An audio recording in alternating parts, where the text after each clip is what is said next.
Buenos días a todos. Bueno, bienvenidos a este House View del mes de julio, fin de julio. Le pusimos, o le puso en realidad Martín, lo bautizó como el segundo tiempo, o anticipación al segundo tiempo. Así que bienvenidos Martín, Jota, ¿cómo andan? Hola Nico, buen día Juan, buen día a todos. Bueno, gracias por participar en este nuevo webinar, que como vos decís, un webinar desafiante, ¿no? Porque cuando planteamos el escenario para ver de qué hablábamos, pasaron muchas cosas en el medio, así que bueno, vamos a ver, se trata de poner un poquito de claridad, al menos para lo que nosotros estamos viendo. Bueno, Sí, buen día a han todos. pasado muchas. Sí, perdón, Jota, dale, perdón. No, saludo. Perdón. Y veremos qué decimos. Bueno, como hacemos siempre, Nico, yo voy a arrancar con una presentación, digamos, de lo que pasó en el último mes para que vayamos viendo cómo evolucionaron de acuerdo a la última charla que tuvimos y después ahí, como siempre, abiertos a preguntas y a las interrupciones que ustedes crean necesarias para aclarar los puntos. Entonces, sin más preámbulo, vamos directamente a la presentación. A ver si lo ven ustedes acá. Un segundo. ¿Se ve bien ahí, Nico? Jota. ¿Estamos bien? Bueno. Sí, perfecto. Bueno, entonces, sin perder más tiempo, un poco, ¿por qué el segundo tiempo? Bueno, básicamente porque acá lo que tuvimos a fines, un junio muy volátil, ¿no? Con muchas novedades, con muchos eventos que terminaron con la salida de Guzmán ya el primer sábado de julio. En el mismo tiempo de este junio, las cosas no llegaron solas, tuvimos un problema con la deuda de pesos, tuvimos después un refuerzo del cepo que terminó después en un salto de la brecha cambiaria y una salida anticipada del ministro Guzmán. Como ustedes los pueden ver en este gráfico, acá las dos variables que seguimos más para ver el termómetro de ese junio agitado es, por un lado, cómo estaba la brecha cambiaria en la gestión, en las últimas semanas de la gestión Guzmán, una brecha que zigzagueaba ahí por entre el 70 y el 75%. Una vez que se reforzó el cepo, subimos al 90%, y una vez que se consolidó la salida de Guzmán y el ingreso de Batá, que es un poco turbulento y con un fin de semana bastante agitado en cuanto a nombres y demás, tenemos una brecha cambiaria que lejos de ese 73%, hoy estamos prácticamente más del doble de lo que estábamos hace un mes atrás. Al mismo tiempo tenemos un riesgo país que lejos de mejorar, ya veníamos en un nivel que nunca había quebrado los 1.500 puntos. Esta gestión de Guzmán en la cual teníamos este derrumbe de la deuda en pesos, recuerden ahí la salida de los fondos de inversión ajustables por SER, básicamente ahí tuvimos ese evento de disparador que fue el rescate de fondos del sector público, pero más allá de esa anécdota, el riesgo país acusó recibo de ese contexto, tuvimos un aumento de 1.900 puntos, saltamos a los 2.200 puntos y prácticamente desde entonces un camino diagonal que prácticamente nos ubica en los 3.000 puntos básicos.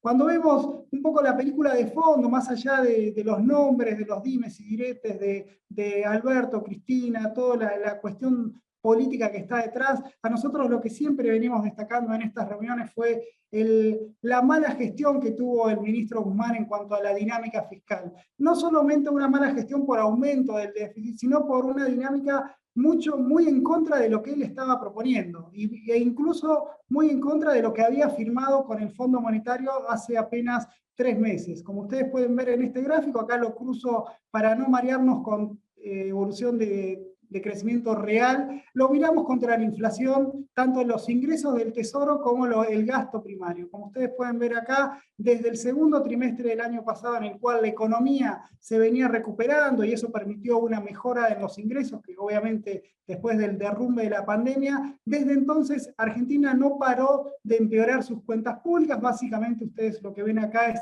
esta dinámica del gasto que creció muy por encima de la inflación. Ustedes ahí ven en el tercer trimestre y en el cuarto trimestre cómo se disparó el gasto primario a más del 80% anual, muy por encima de la inflación, y eso obviamente le pone presión a todas las cuentas públicas y a la expectativa que uno tenía de un ministro que venía con un discurso de consolidación de las cuentas públicas que nunca llegaba. Y obviamente fíjense, una vez firmado el acuerdo con el fondo, en el cual el mismo ministro se comprometía a tener una reducción del déficit fiscal con todos los dimes y diretes que hubo en el medio, que la guerra con Ucrania, que los saltos de los precios del gas y demás. Bueno, tuvimos que lejos de moderar el gasto, lo aceleró a apenas 2 meses, apenas ya en abril el gobierno había tirado por la borda la meta que había firmado, la meta fiscal que había firmado con el fondo hace apenas 15 días. Obviamente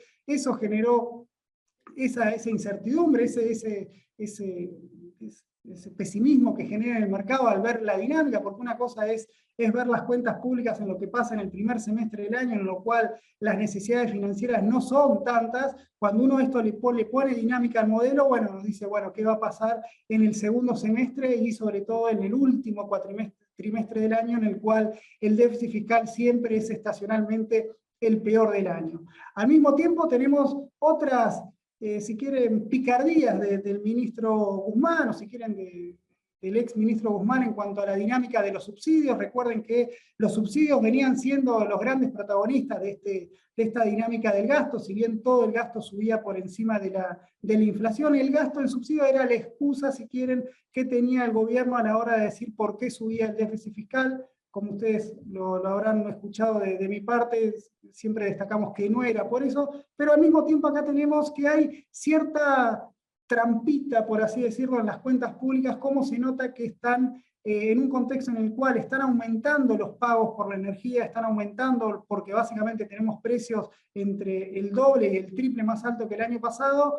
Llamativamente el gasto en subsidios se congeló en términos nominales con respecto al año pasado, es decir, no caen en términos reales, lo cual hizo acá lo que nosotros, de acuerdo a nuestra lectura, esto es una cuestión más metodológica, si quieren, en el cual el gobierno dejó de pagar las cuentas, las cuentas por subsidios a la energía. Obviamente esto no es que paga Dios, sino que pasa a deuda flotante que no se ven en el resultado caja como se muestra acá. O sea que el déficit fiscal es peor a lo que aún están mostrando las cuentas oficiales. Si lo quieren ver más de una tendencia los últimos 4 años, fíjense este 2022 que tenía que ser el año de la consolidación. Si tenemos acá, le quitamos esos ingresos transitorios que tuvimos el año pasado, como fue el impuesto a la riqueza, y este año le quitamos también esos ingresos transitorios que, como fueron si quieren, esa picardía de poner la renta por las emisiones de deuda en pesos que hacía el gobierno sobre la par.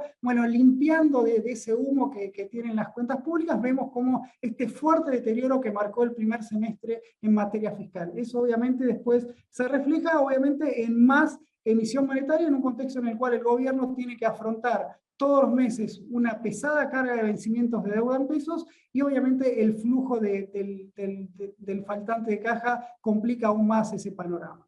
Cuando vamos a otra de las picardías que tuvo el ministro Guzmán antes de su salida, era estas metas testimoniales. Recuerden que el gobierno en junio dijo que se habían cumplido las metas del primer trimestre del año, o cosa que el primer trimestre del año cerró a la semana de que habían firmado. O sea, era evidente que por ahí no se cortaba el bacalao, pero sí lo que hizo el ministro en la última semana hizo un fuerte cepazo a las importaciones, y eso le permitió al Banco Central revertir las ventas que venía haciendo a lo largo de todo el mes. Esto le permitió comprar 1.500 millones de dólares, y con eso subieron las reservas internacionales transitoriamente. Acá lo que ustedes ven en el gráfico es cómo es esa dinámica, por qué le ponemos esa trampita que tuvo el gobierno, si quieren, el Banco Central y el ex ministro Guzmán, a la hora de marcar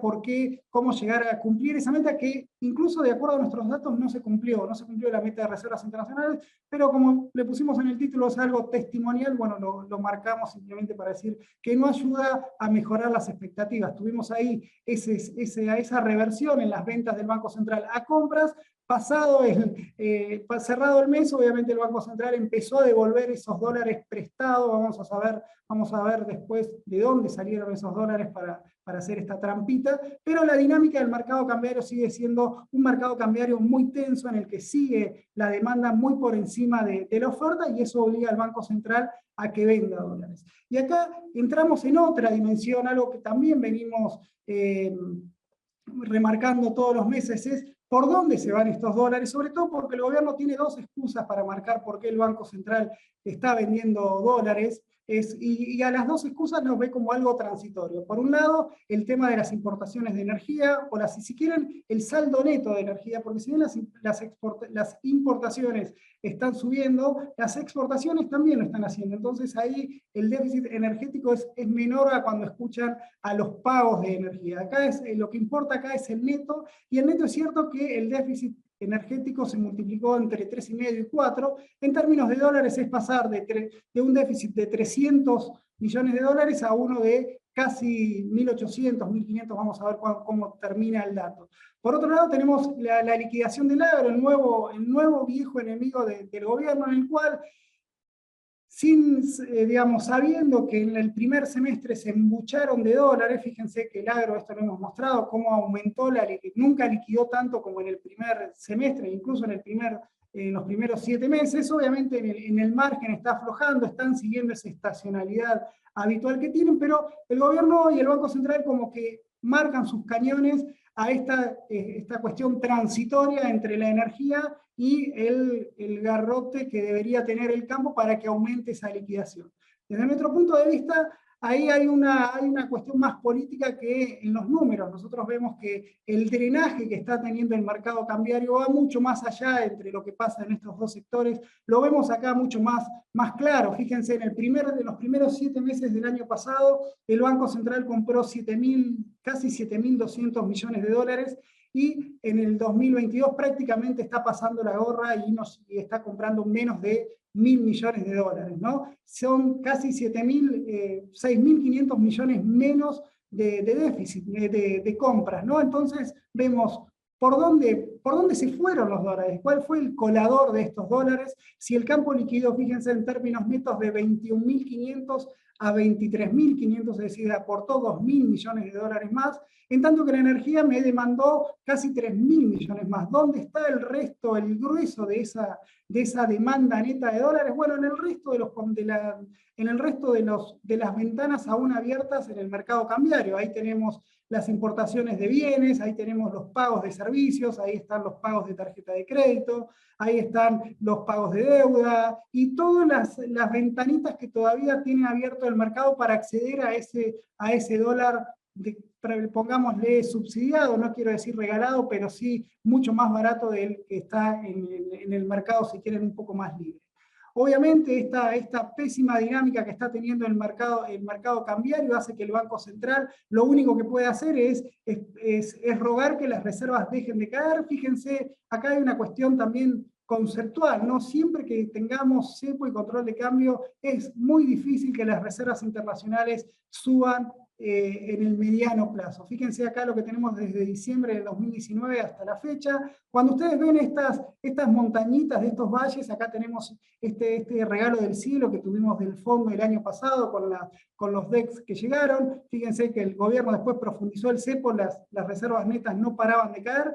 Tuvimos este repunte acá en marzo cuando ingresó la plata del fondo y nos permitió contabilizar una parte como reservas internacionales netas, que este es el verdadero poder de fuego. No me quiero meter con las líquidas, me parece que es un poco demasiado, no me gusta ese indicador, sí es un termómetro, pero si las reservas netas están cayendo, las líquidas está pasando lo mismo, pero me parece que es sobredimensionar el problema, un problema que de por sí es grave, ¿no? Entonces, como ustedes ven acá, tenemos unas reservas netas cerca de los 2.000 millones de dólares. Bueno, ¿cuál es lo que nos estima, lo que firmó Guzmán o el gobierno en general? Porque recuerden, esto no lo firmó solamente Guzmán, sino todo el gobierno. Las reservas netas deberían estar en casi 6.000 millones de dólares y tendrían que terminar el año más cerca de entre 7.500 y 8.000 millones de dólares, de acuerdo a ver qué artilugio usan contablemente, pero esa es la dinámica. Estamos a 6.000 millones de dólares de cumplir las reservas. Nosotros creemos que con este sentido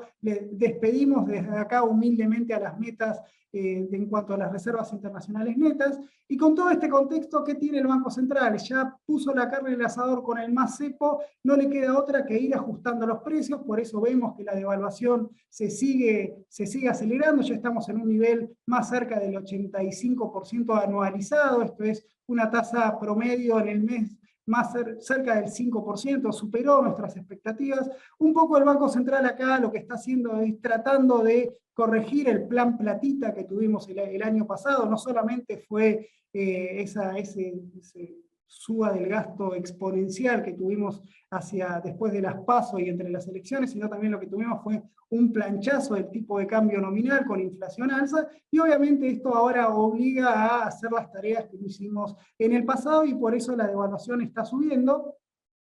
Está subiendo, pero también está subiendo la brecha, como marcamos al principio, digamos, acá lo podemos ver también ese ajustecito que hicieron sobre el dólar tarjeta, pero tenemos un piso de la brecha del 75% y una brecha con el tipo de cambio, si quieren contado con liquidación, algo más, digamos, ya está algo más, si quieren, más limpio. Estamos en un nivel del 150% que ya perdimos dimensión, 130, 120, arriba de 100% ya marca que es una inestabilidad, es un terreno resbaladizo por donde quiera que lo miren. Entonces, tenemos ese contexto, y acá tenemos esta carrera nominal en el cual recuerden que acá el SER que ustedes ven acá es el SER ajusta a los 15 días de cada mes, así que vamos a tener hasta el 16 de agosto, hasta el 14 de agosto, el SER de junio, por eso está que la devaluación no alcanza. Recuerden, el SER de junio fue una inflación del 5,3%, que en términos anualizados nos da ese 83%.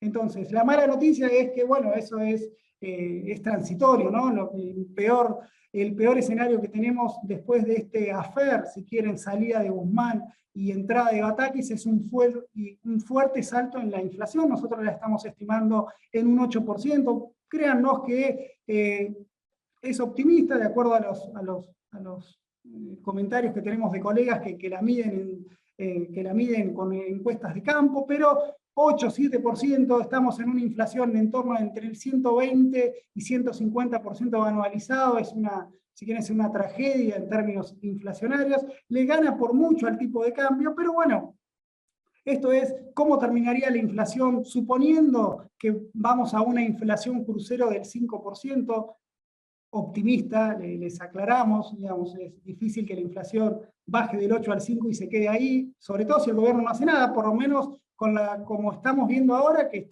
hace 15 días que están por anunciar medidas que, bueno, las seguimos esperando. Por el momento nos manejamos en este escenario, una inflación piso de un 5%, vamos a terminar cerca del 88% en el año.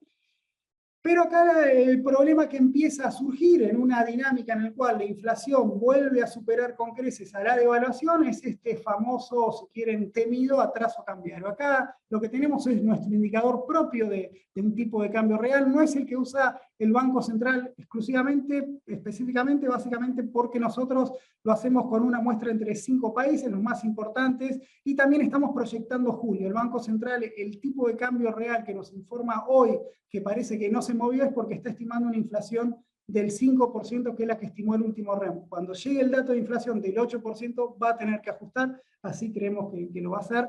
Por lo tanto, nosotros estamos viendo que el tipo de cambio real de Argentina hoy, esto es, todavía sigo con el chip del 2001, con el tipo de cambio de diciembre del 2001 igual a 1, pero bueno, todavía estamos en un tipo de cambio en 1.24, fíjense la fuerte caída que tenemos respecto a diciembre, y ni hablar con respecto al año pasado, tenemos una caída de la competitividad de casi el 30%, podemos discutir de acá hasta que se termine la charla a ver si es un tipo de cambio de equilibrio, cuál es el tipo de cambio de equilibrio de Argentina.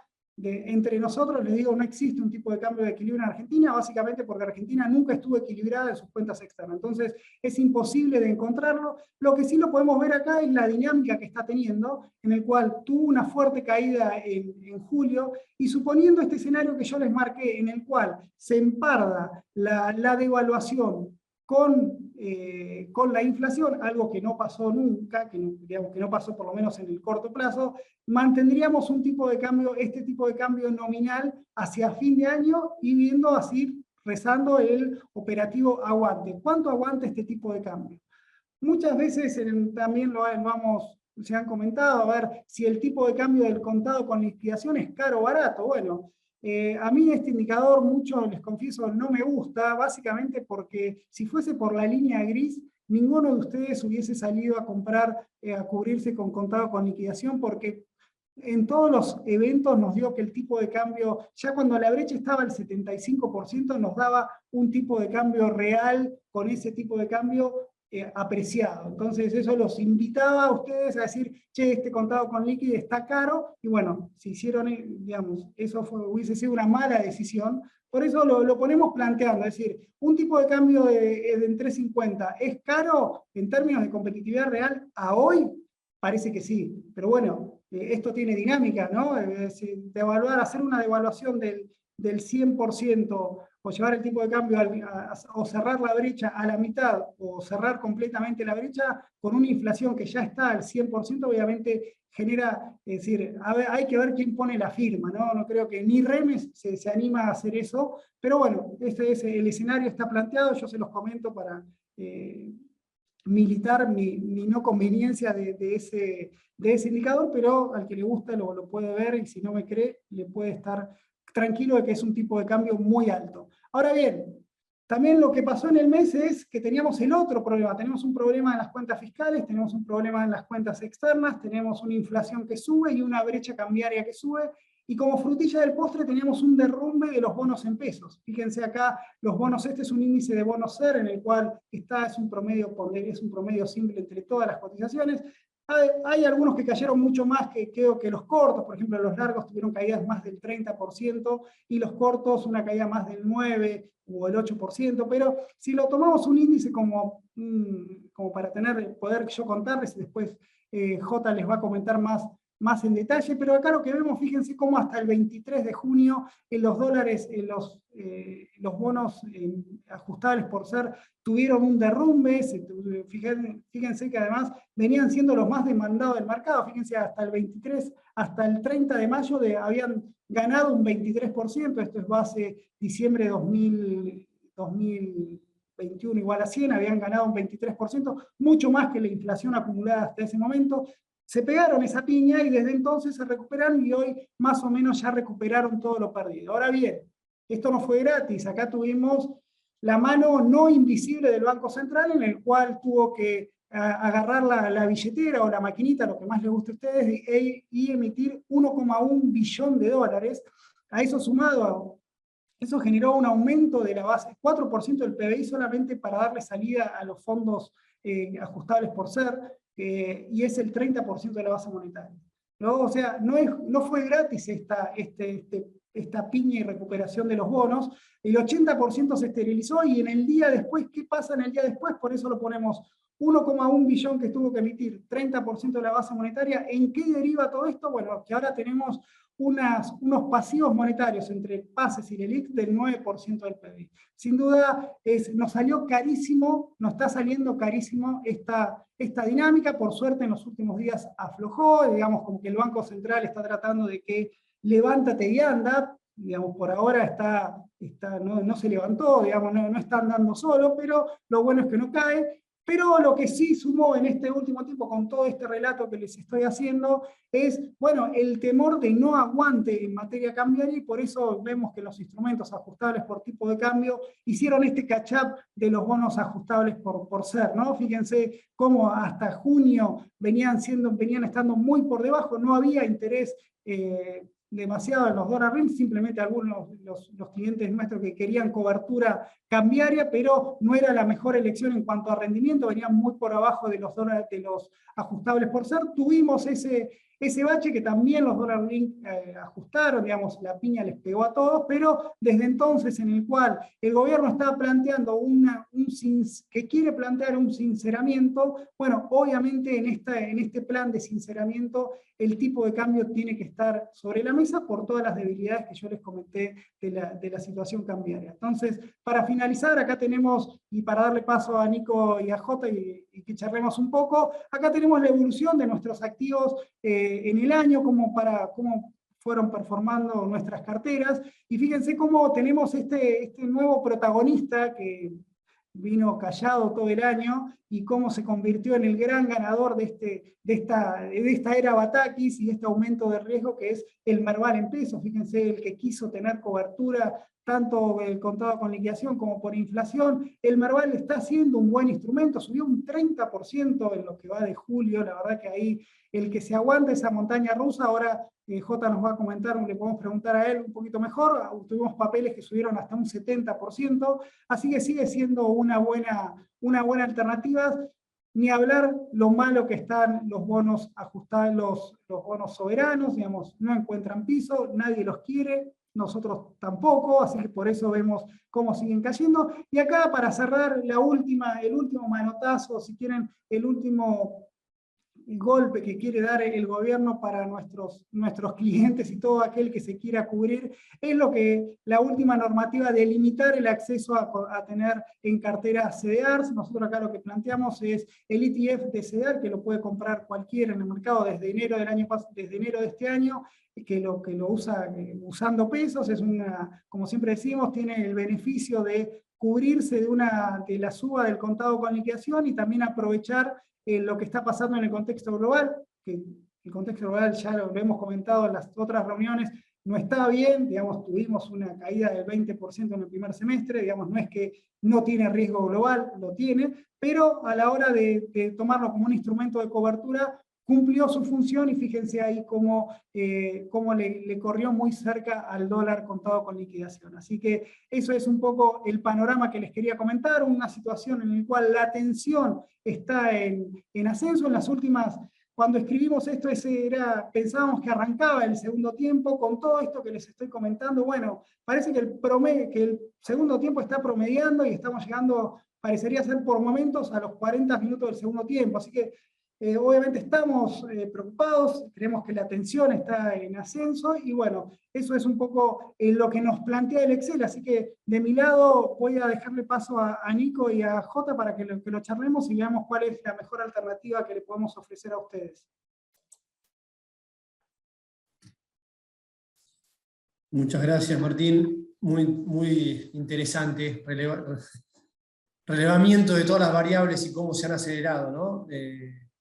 Es impresionante cómo en los últimos 45, 60 días se aceleraron las variables, ¿no? Veníamos de una inflación un poco más estable, una brecha un poco más estable, una devaluación siguiendo de atrás la inflación en un punto y medio mensualmente, pero estabilizada, las tasas que venían también subiendo gradualmente para contener un poco la suba potencial del dólar, y en 45 días la brecha pegó un salto que casi se duplica, y claramente eso está trayendo todas las variables para arriba, ¿no? A un nuevo escalón.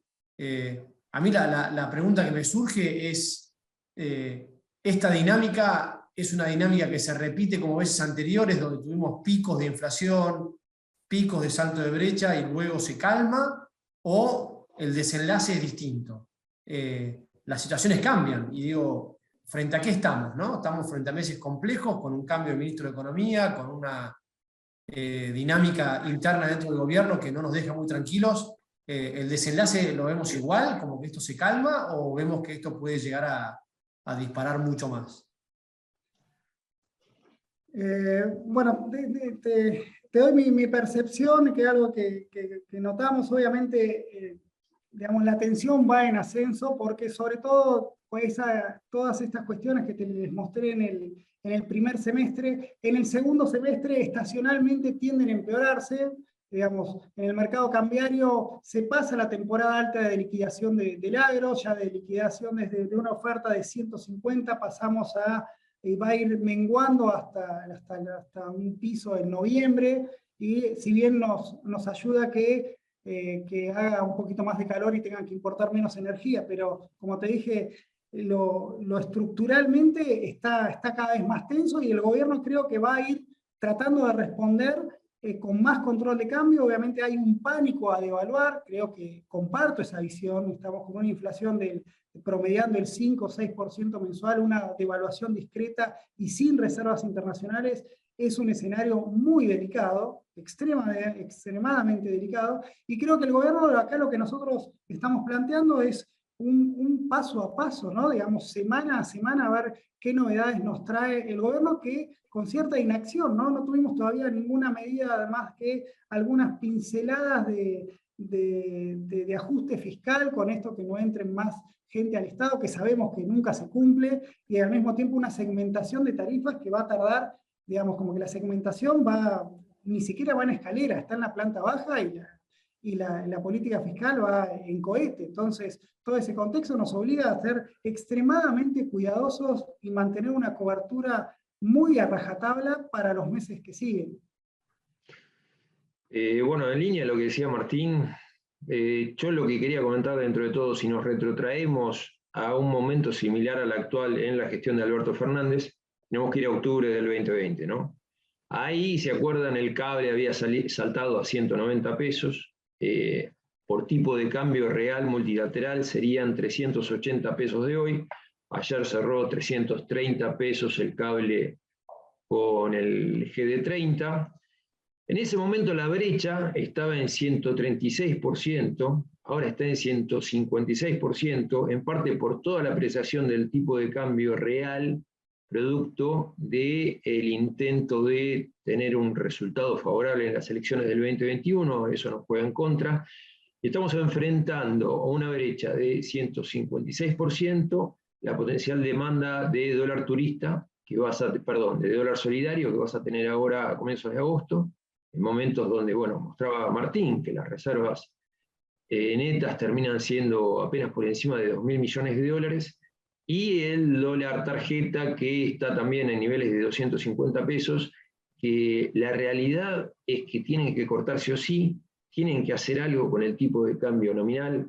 Es verdad, como te dice Martín, que la inflación viene con una aceleración y con una inercia que hace muy complicado una devaluación, pero a diferencia de octubre del 2020, que lograron bajar el contado con liquidación vendiendo entre 300 y 350 millones de dólares por mercado hasta marzo, si mal no recuerdo, hoy no tenés dólares para vender, tenés la montaña de pesos que estuvieron financiando tanto el déficit primario que te mostraba Martín, en lo que fue el primer semestre, el déficit financiero terminó siendo 1.244.000 millones de pesos, una barbaridad, casi 10.800 millones de dólares, dividido por el tipo de cambio nominal, con lo cual tenés pocos recursos dentro de todo para tratar de achicar esta brecha, que esta brecha te va a hacer sí o sí perder reservas. Es imposible recuperar reservas con este nivel de brecha, y la realidad es que tampoco tiene muchas herramientas el gobierno desde lo que es la cobertura por tipo de cambio. La posición en derivados se estima que es de 7.900 millones de dólares. Es verdad que vence muchísimo ahora en fin de junio, en promedio. El open interest de ROFEX, el 63% es junio, con lo cual vas a tener un aumento del cupo dentro de todo para dar cobertura. Pero bueno, el límite dentro de todo, tanto de lo que es MAI y ROFEX, es de 9.000 millones de dólares, el límite pactado con el Fondo Monetario Internacional también es de 9.000 millones de dólares, con lo cual debería haber una respuesta por el lado del tipo de cambio nominal, o algo que te genere una caída de demanda de dólares dada esta brecha que tenés ahora. Las medidas que, bien, comentó Martín, lo que se conoció fueron los comunicados del Banco Central, el A7551, que de alguna manera daban un incentivo a los no residentes a liquidar hasta 5.000 millones de dólares por el MULC a tipo de cambio MEP, un absurdo, no te va a generar ingresos de dólares.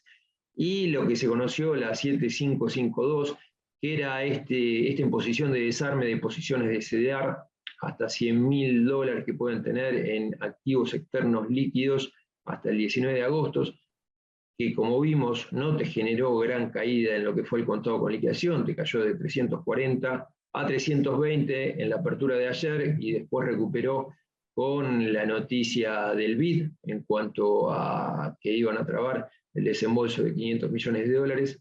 Y bueno, y estas limitantes en cuanto a armar posiciones en activos externos, tanto en lo que es ONs, ley extranjera, no la ley argentina, que esas no estarían cubiertas. no tendrían problemas en cuanto a la potencial demanda.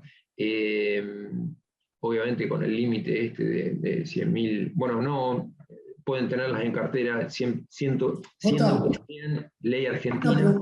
Una pregunta, ¿y es por las buenas o por las malas? Porque, digo, el camino de las normativas o las regulaciones y los mayores cepos es lo que venimos viendo, ¿no? No le permiten a los importadores que hayan superado en 120% la importación del año pasado seguir accediendo al MULC, les piden a todos que posterguen por 6 meses las liquidaciones. Eso probablemente fogoneó mucho también el tema de la suba de la brecha y el suba del dólar blue, que está por encima del contado con liqui.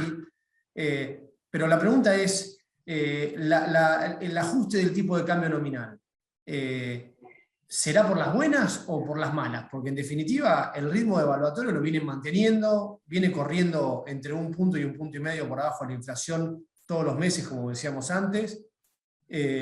¿Podemos esperar que sea al revés para el segundo semestre? ¿Crees que alguna medida lo va a terminar forzando, como decía Martín antes, a tomar una decisión y tener que devaluar? Mirá, la realidad es que o devalúan o cortan la demanda, siguen cortando la demanda como lo están haciendo, y esto lo que tendría que hacer es cortar la demanda del dólar solidario y del dólar tarjeta, si es que quieren de alguna manera evitar un shock devaluatorio, que intuyo que es lo que quieren hacer y lo que quieren viniendo a hacer desde hace tiempo. Pero es verdad que las medidas que tomaron ahora no alcanzan para nada, a eso me refiero, Nico. Así como está la situación, obviamente esos 2.000 millones de dólares de reserva neta se pierden en breve. Con lo cual, bueno, volviendo al contado con liquidación, dentro de todo, los parámetros que nosotros siempre comentamos de proxy, de donde debería estar o viene comportándose, es la cantidad de stock de pesos dentro del sector privado, esto es circulante más caja de ahorro, cuenta corriente, más plazos fijos. Esto dividido por las reservas internacionales, hoy te da, si supones el 100% de los plazos fijos, niveles de 340 pesos por dólar, que es bastante similar a lo que tocó el jueves, límite inferior 275 pesos por dólar. Vamos a ver las medidas que anuncian, pero es verdad que así no se puede seguir. Tienen que tomar medidas, o sea, cortando demanda de dólares para tratar de evitar el shock devaluatorio o teniendo el shock devaluatorio. Déjame, permiso, ¿no? Para hacer un comentario también a este view, digamos. El gobierno, digamos, de acá, en el segundo semestre es mucho más tenso, estacionalmente es complicado por el lado como comentamos ahí, por el lado de la oferta.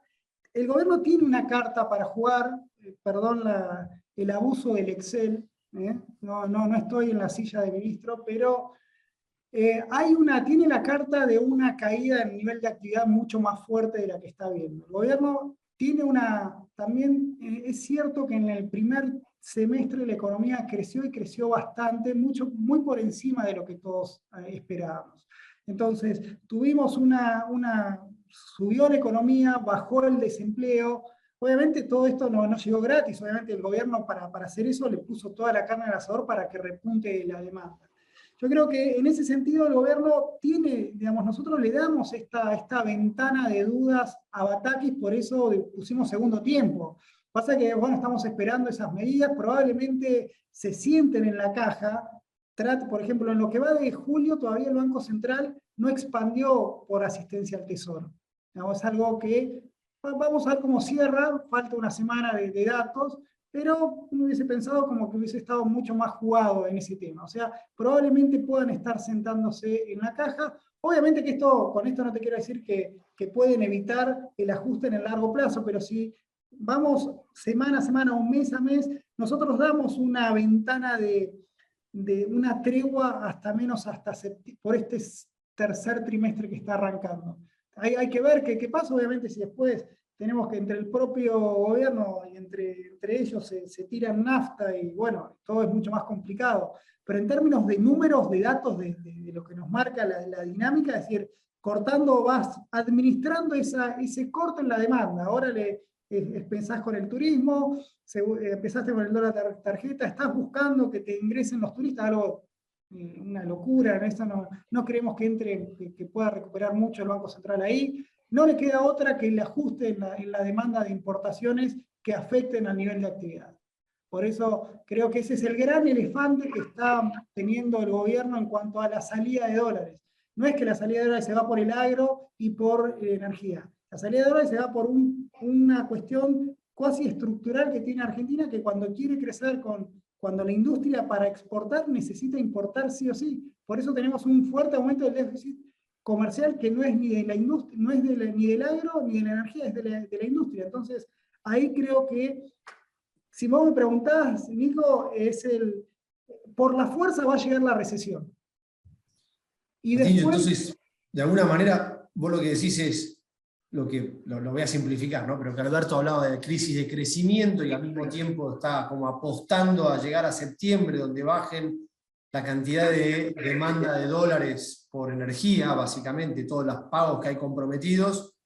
Si a eso le sumamos una medida, por ejemplo, como comentaban recién, o que decía J, de cortar el dólar solidario, tanto la venta como el consumo por tarjetas de crédito, con una medida bastante impopular, ¿no? Pero no importa, supongamos que lo hacemos, con eso estiraríamos y no habría necesidad de tener que dar un salto, se podrían seguir acomodando las variables, con lo cual veríamos la brecha achicándose de abajo para arriba o de arriba hacia abajo también. sí, En este contexto. una cuestión de léxico que es importante remarcarlo. No es que no deberían ajustar, no es que lo pueden evitar, lo pueden demorar. Entonces, por eso acá estamos jugando finito entre lo que puede pasar entre septiembre y octubre, que es cuando nos vence el T2B2 y el TX, el otro, el TX22. Digamos que ese es nuestro escenario, lo que nos está preocupando en el corto plazo.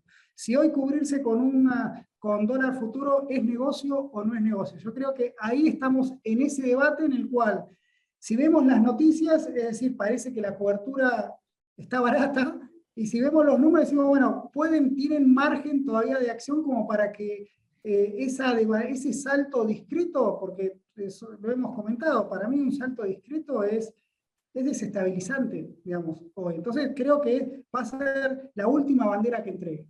Entonces el escenario que yo planteo es, hasta septiembre-octubre estamos estudiando esa tregua. Digamos, ¿por dónde puede venir la solución? Por ese lado. Con eso te estoy diciendo también que no veo que Batakis se venga de Washington con la cartera llena de dólares, ¿no? Eso es un poco, lo quería aclarar. Ok. Permítame compartir pantalla para mostrar por lo menos cómo quedaron los bonos, ¿no? Y cómo es la situación actual, dado, bueno, la caída que estuvo teniendo el mercado en las últimas ruedas, ¿no? Acá, como pueden ver, es la evolución de todos los bonos LE extranjeras. Nosotros desde comienzos de año le veníamos diciendo que nos sentíamos mucho más cómodos en subsoberanos por la disciplina fiscal que mostraban varias de las provincias que hay, que los soberanos que pensábamos que iba a tener ruido el segundo semestre porque difícilmente se cumplan las metas con el Fondo Monetario, pero la verdad, en lo personal, nunca me esperé encontrar con los bonos a niveles de 17,5 como lo hace el GD35. La verdad que la caída que tuvieron desde que empezó a tener esta crisis, la curva de demanda de pesos fue vertiginosa. Fíjense, el GD38 de 35 dólares terminó en 23,5. Y bueno, el GD35 de 30 dólares terminó en 17,40. Acá podemos ver las tablas con los precios de ayer.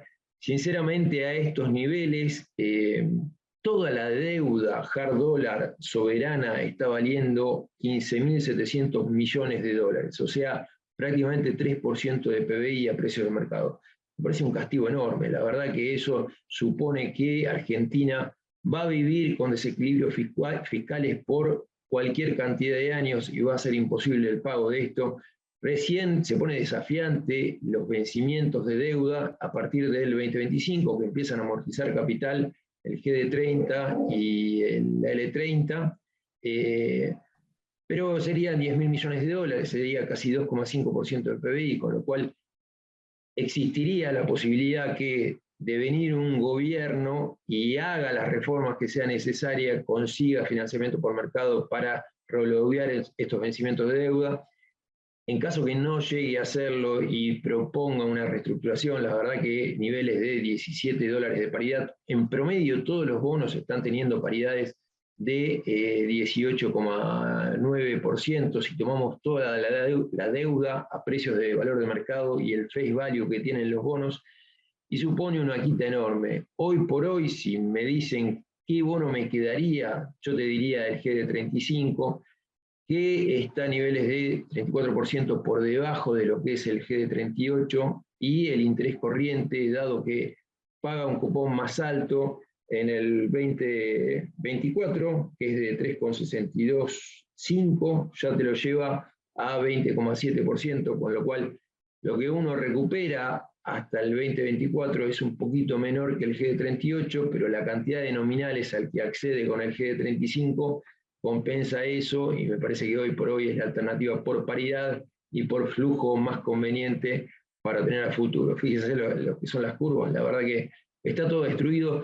Hay un comentario como para que tengan idea: hoy el riesgo país es de 2.920 puntos, y cuando el riesgo país, antes de que hagan la reestructuración de Guzmán en septiembre del 2020, estaba en niveles de 2.120 puntos. O sea, la destrucción acá es terrible.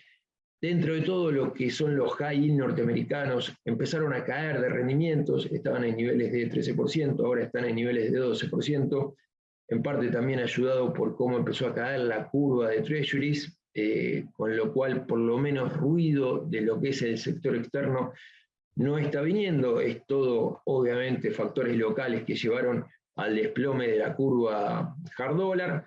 Y bueno, dentro de todo el refugio que nosotros veníamos comentando en subsoberanos, es verdad que sufrió el castigo a partir de junio de todo lo que fueron los activos locales, pero mantiene en valor si uno ve cómo fue la evolución desde comienzos de año hasta ahora, donde algunos bonos se mantienen en mismos niveles similares en cuanto a paridad desde lo que fueron los valores a comienzos de año, y algunos cayeron. Vemos Mendoza, que está en niveles de $60, la verdad me sorprende dado el nivel de caja que tiene la provincia. Córdoba a niveles de 74% de paridad para el 2025, que empieza a pagar el año que viene. Córdoba tiene bonos que están en paridades del 50%, que no estarían incluidos en este limitante para todas las personas jurídicas que quieren ir con ingreso al MUL. Me parece que esa puede ser una ventana como para tener en cuenta. Y me parece que sigue habiendo valor en los bonos subsoberanos, a pesar de la caída que vienen teniendo, que en el relativo con lo que es los soberanos es muy distinta. Obviamente van a estar afectadas, vamos a ver las medidas que se conocen, porque no es mucho los flujos que tiene que pagar la deuda subsoberana el año que viene, pero bueno, vamos a ver qué es lo que sale del Banco Central para limitar la demanda de dólares. No creo que sea limitante en cuanto al pago de la deuda, es muy poco los vencimientos que tienen las provincias el año que viene. Pero bueno, volviendo a lo que vos comentabas, Martín, de esta relativa performance del Merval con lo que fueron los bonos y lo que fue el cable. Ahí vemos la correlación dentro de todo lo que te muestra.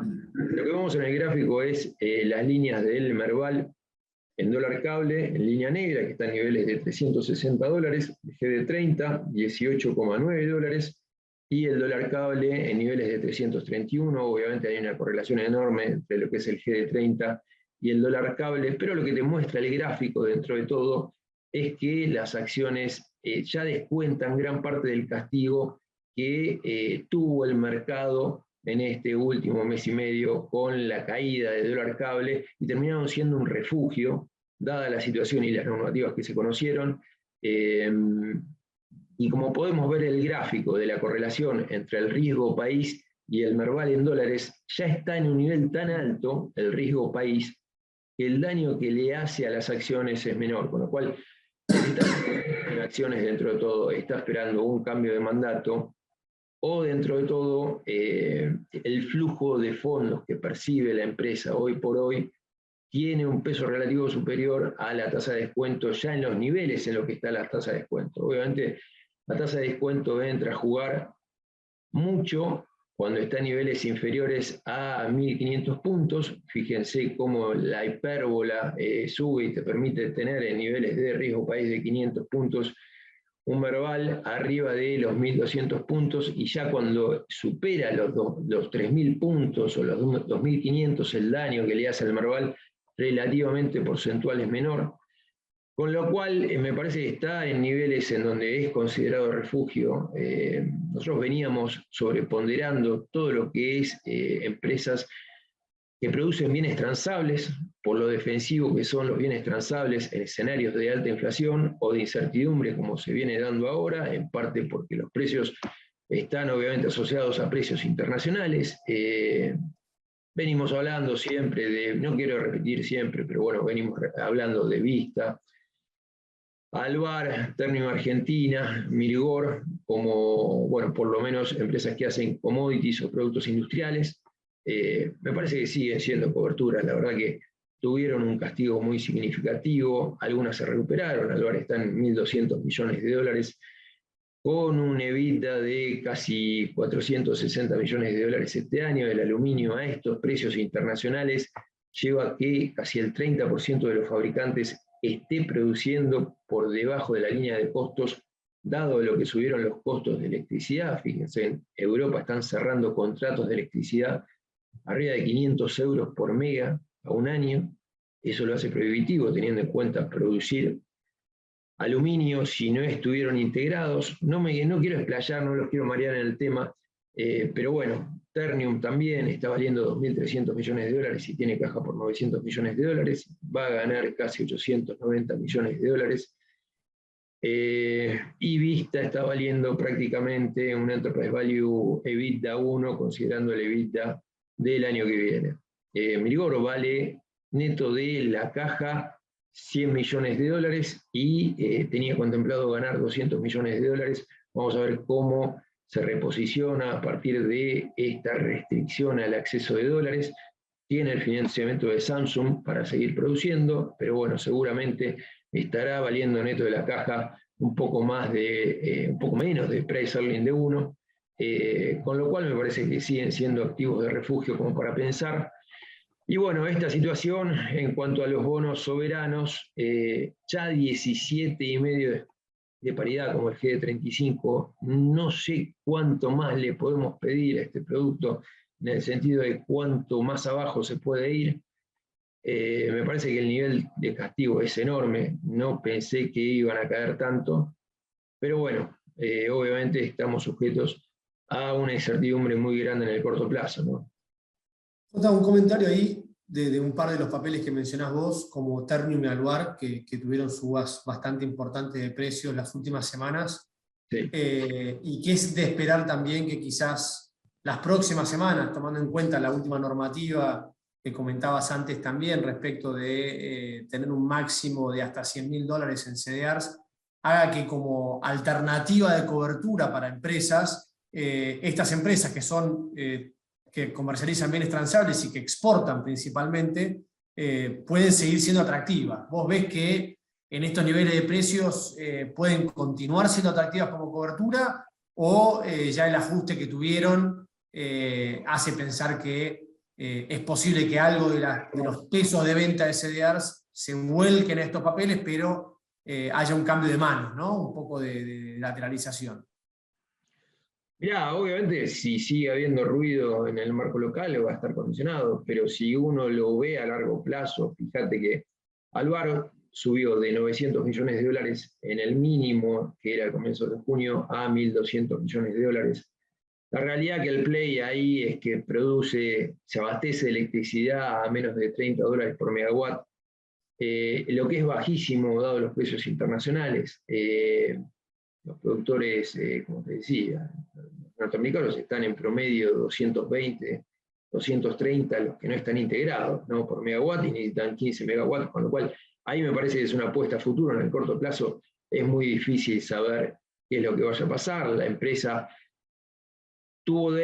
tiene deuda de 110 millones de dólares al primer Q del 2022, seguramente va a quedar con deuda neta cero. La caja que tiene ya estuvo pagando, anunció pago de dividendos. No es sustancial, pero seguramente me parece que se va a incrementar en el futuro. Ternium Argentina es la que sí tenía mucho CDR, tenía mucho dólar link, mucho SER, y también tenía CDR en las carteras, estos 940 millones de dólares que tenía el primer Q del 2022, en realidad que vale 2.300 millones de dólares, y la mitad de la generación de ganancias viene dado por activos de afuera, con lo cual neta de la caja apenas vale los activos que tiene en el exterior. Vamos a ver qué pasa en el corto plazo, pero si vos me decís está barata o está cara, yo te diría que está barata, porque se espera que gane casi 850 millones de dólares y neta de la caja estás hablando de 1.200 millones de dólares, con la mitad de las ganancias viniendo por activos de afuera, ¿no? Ok, y después me agarro en un gráfico que mostró Martín antes, que comparaba un poco los rendimientos de los distintos instrumentos, ¿no? Cómo funcionó el SER, cómo funcionó el dólar link, cómo funcionaron los CDRs como cobertura. Vimos que el atractivo por dólar link las últimas semanas subió fuerte y eso hizo que los precios acompañaran claramente. ¿Qué esperamos para adelante, ¿no? Digo, los rendimientos estamos en niveles medios parecidos. ¿Qué estamos viendo para adelante? ¿Qué creemos? ¿Creemos que entonces el gobierno va a tratar de incrementar el ritmo evaluatorio frente a la escalada que tuvieron los bonos SER para tratar de ir acompañando de manera gradual, como charlábamos con vos, Martín, recién hasta septiembre-octubre? Después, el final, bueno, veremos, ¿no? Estamos pensando muy a corto plazo, pero ¿qué estamos viendo? Juan, ¿querés arrancar vos? Mirá, la realidad en lo que es hard dólar debería estabilizarse con estas paridades, ¿no?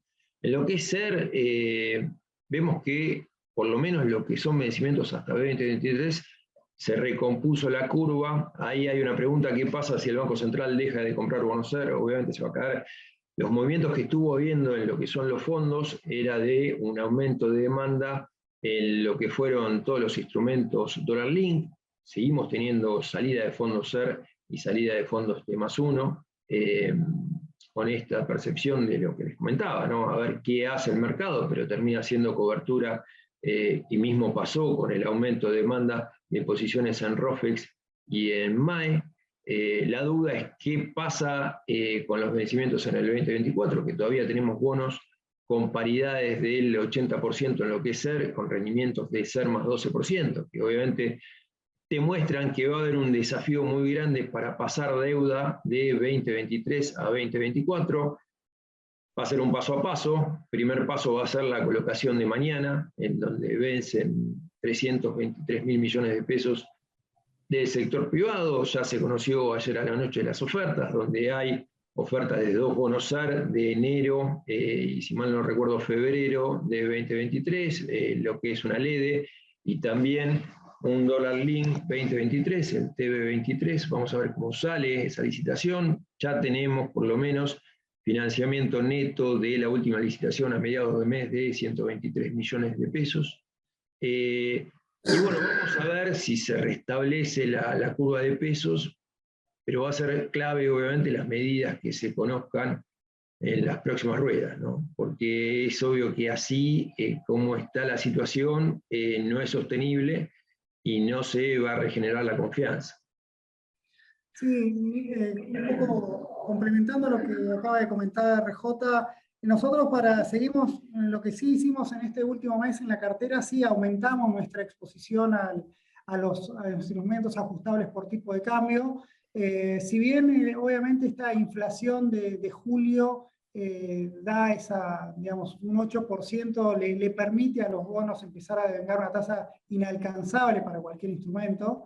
Entonces, en ese sentido, los bonos ajustables por SER hasta marzo del año que viene los creemos como un buen vehículo para acomodarse, incluso una devaluación sin sin cualquier medida de fondo, ¿no?, que obligue a cambiar la letra chica de los contratos, pero el SER también va a tomar parte de esa devaluación, o sea que, digamos, hay una cobertura también implícita en cuanto a la devaluación. Pero sí, en este tic-tac que está haciendo el mercado cambiario con algo tan tenso, y en el cual, y también aprovecho una consulta que hace el panel sobre desdoblamiento, digamos, creemos que el gobierno está amagando con cierto desdoblamiento, pero eso no quita que va a dejar el tipo de cambio oficial planchado.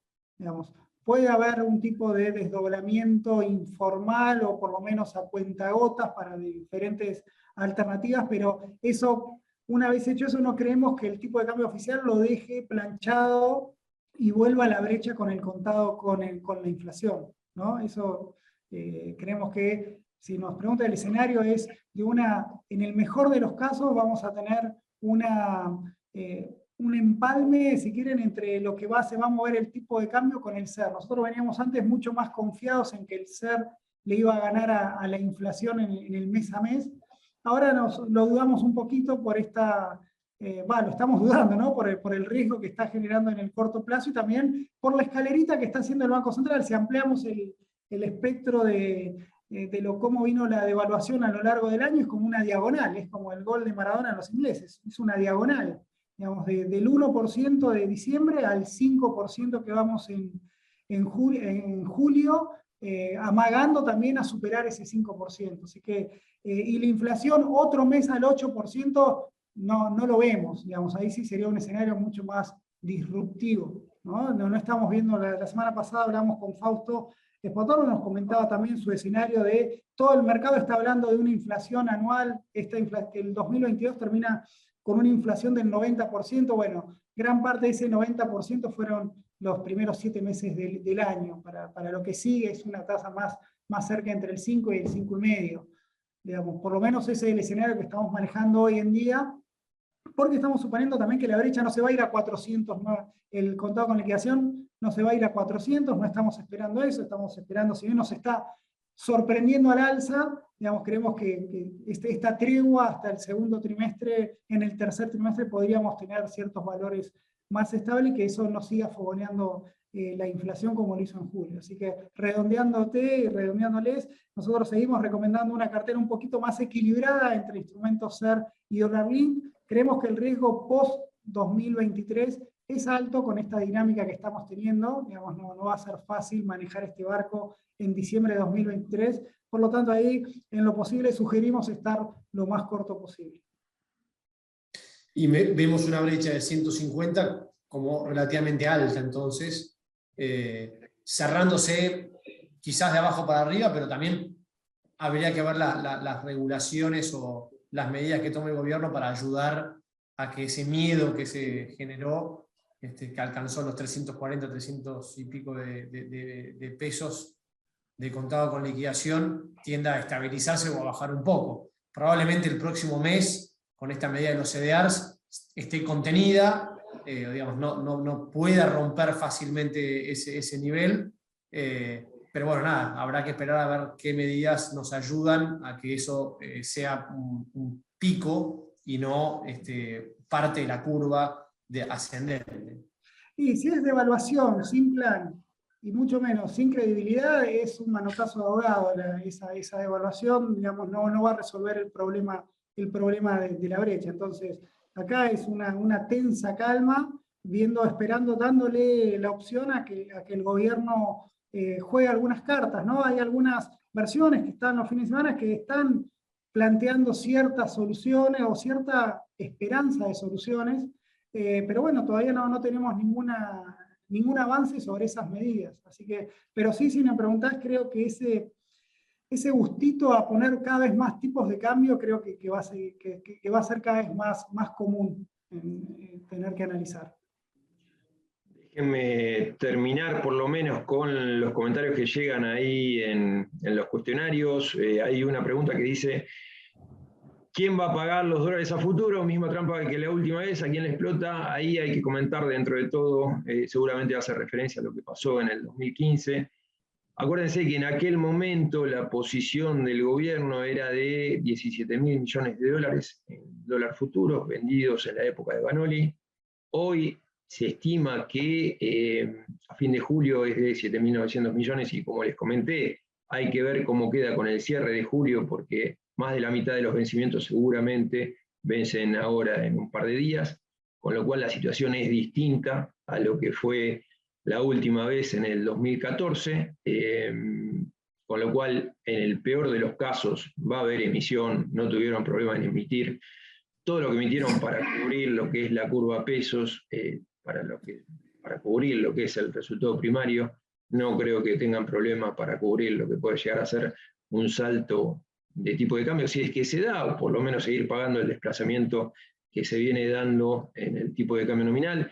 Después el desdoblamiento afecto a los dólar link obviamente liquidan por 3.500, vamos a ver qué se conoce, la verdad que ni siquiera el gobierno sabe qué es lo que va a hacer, con lo cual es poco lo que se pueda brindar.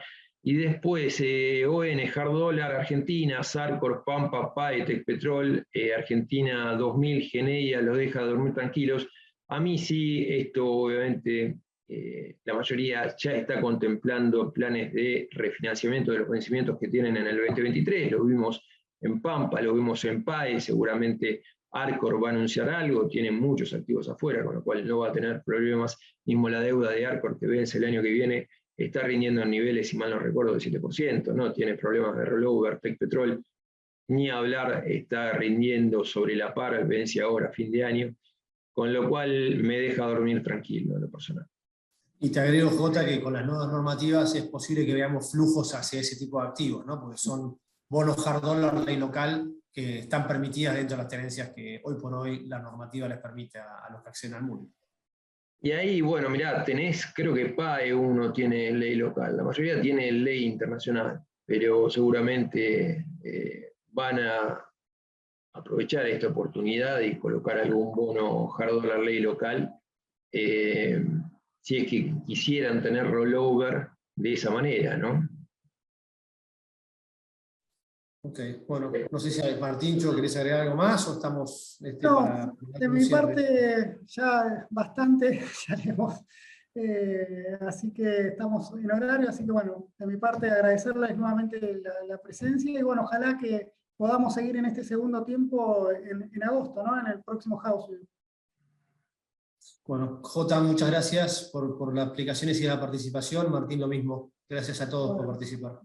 Gracias, hasta la próxima. Gracias, saludos.